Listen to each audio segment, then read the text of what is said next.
겨울 아쿠다카와 류노스케.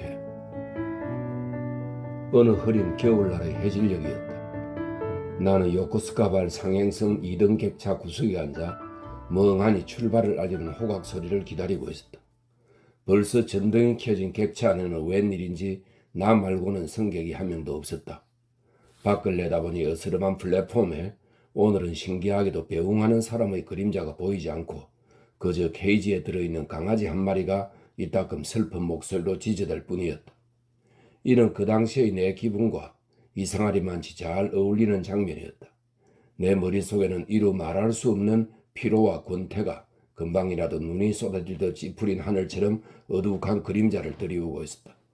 나는 외투 주머니에 양손을 찌른 채 앉아있을 뿐 주머니 속의 습관신문을 꺼내볼 기력조차 없었다. 이윽고 출발 호각 소리가 울렸다. 나는 다소 마음이 놓여 뒤 창틀에 머리를 기대고 눈앞에 보이는 여기 서서히 뒷걸음질 치기만을 기다렸다. 그런데 그보다 먼저 요란한 개다 소리가 개찰구 쪽으로 들리는가 싶더니 얼마 안 있어 차장이 무슨 말인지 큰 소리로 떠드는 소리와 함께 내가 타고 있는 이등실 문이 드르륵 열리고 16살 먹은 소녀 하나가 부산하게 안으로 들어왔다. 그와 동시에 기차가 조금씩 흔들리더니 서서히 움직이기 시작했다.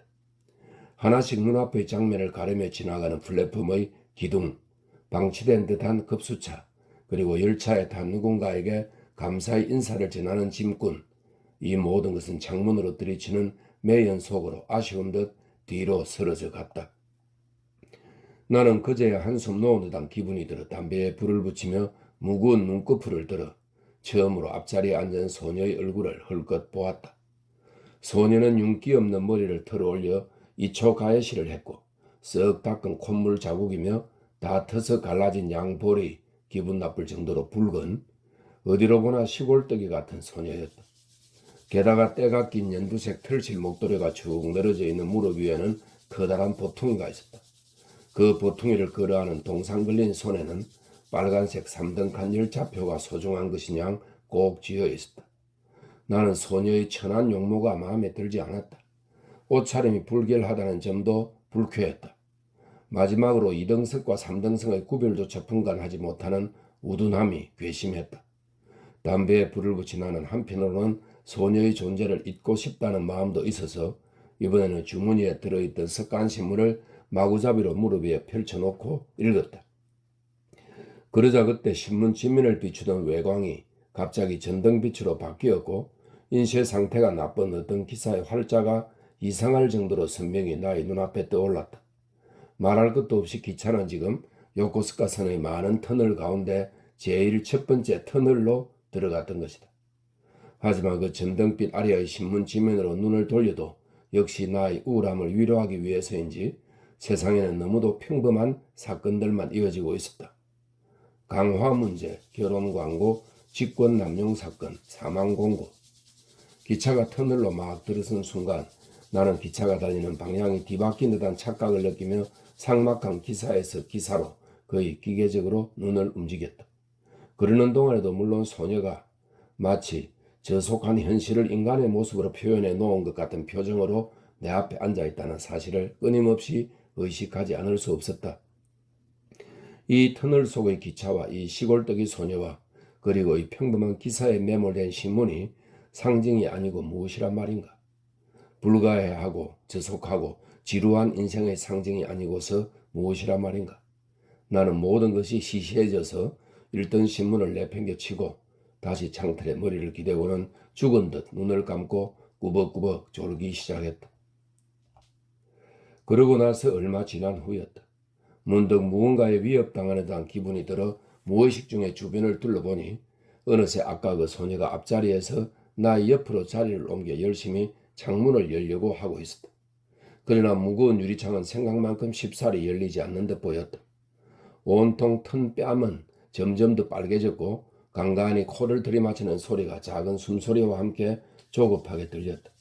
이는 물론 나에게도 조금이지만 동정심을 일으키기에 충분한 것임에 틀림없었다.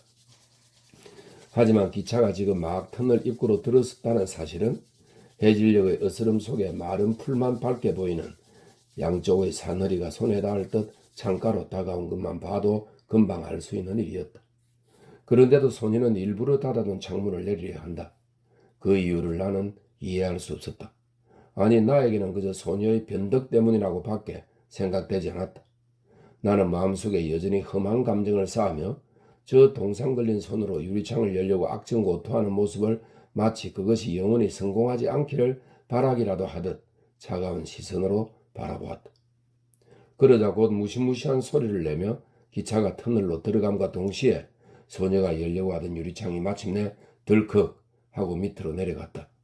네모난 구멍에서 거름을 녹인 듯 거무죽죽한 공기가 순식간에 연기가 되어 숨이 막힐 정도로 자욱이 열차 안으로 들이쳤다.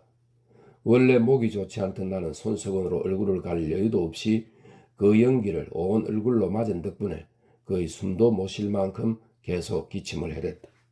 그러나 소녀는 나를 신경 쓰는 기색도 없이 창문 밖을 향해 목을 쭉 빼고 어둠 속 바람에 이 조가햇이 올린 머리를 한 머리카락을 흩날리며 기차가 가는 방향을 계속 지켜보고 있다. 그 모습을 매연과 전등빛 사이로 물끄러미 응시하고 있을 때 이미 창밖은 어느새 환해졌고 흙과 마른 풀 냄새며 물내음이 차갑게 흘러 들어오지 않았다면 가까스로 기침을 멈춘 나는 그 일면식도 없는 소녀를 무턱대고 꾸짖어서라도 다시 원래대로 창문을 닫게 했을 것은 두말할 나위 없다. 그러나 기차는 그 시각에 이미 편안히 터널을 빠져나와 마른 풀로 덮인 산과 산 사이에 끼인 듯한 어느 가난한 변두리 마을의 건널목을 지나고 있었다. 건널목 근처에는 하나같이 초라해 보이는 초가 지붕과 기와 지붕을 얹은 집들이 답답할 정도로 빽빽이 들어차 있었고 건널목을 지키는 사람이 흔드는 몸짓에 따라 단 하나의 희꾸무레한 깃발만이 나른하게 해걸음을 흔들고 있었다. 겨우 터널에서 빠져나왔다고 생각한 그때 쓸쓸한 건널목의 차단기 건너편으로 볼이 빨간 3명의 남자아이들이 일렬횡대로 나란히 늘어서 있는 모습을 보았다.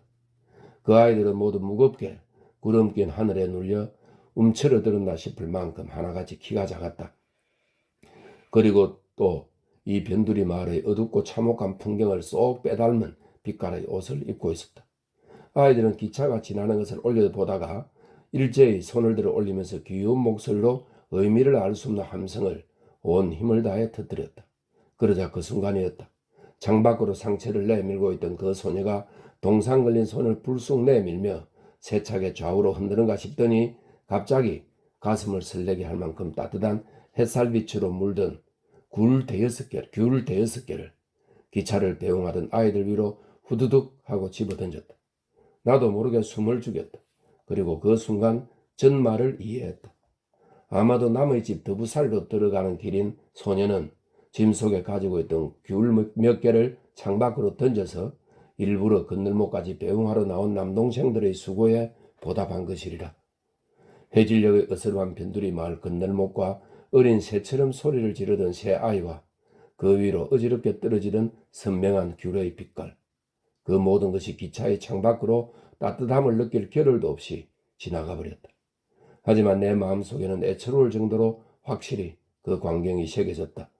그리고 그때부터 어떤 정체를 알 수 없는 밝고 가벼운 기분이 솟아오름을 느꼈다. 나는 의기양양하게 고개를 세우고 마치 다른 사람을 보듯 소녀를 주시했다. 소녀는 어느새 내 앞자리로 돌아가 여전히 닿은 볼을 연두색 목도리에 파묻은 채 커다란 보통이를 걸어하는 손에는 3등간 기차표를 꼭 쥐고 있었다. 나는 이때 처음으로 이루 말로 표현할 수 없는 피로와 권태, 또 불과해하고 지속하고 지루한 인생을 겨우 잊을 수 있었다.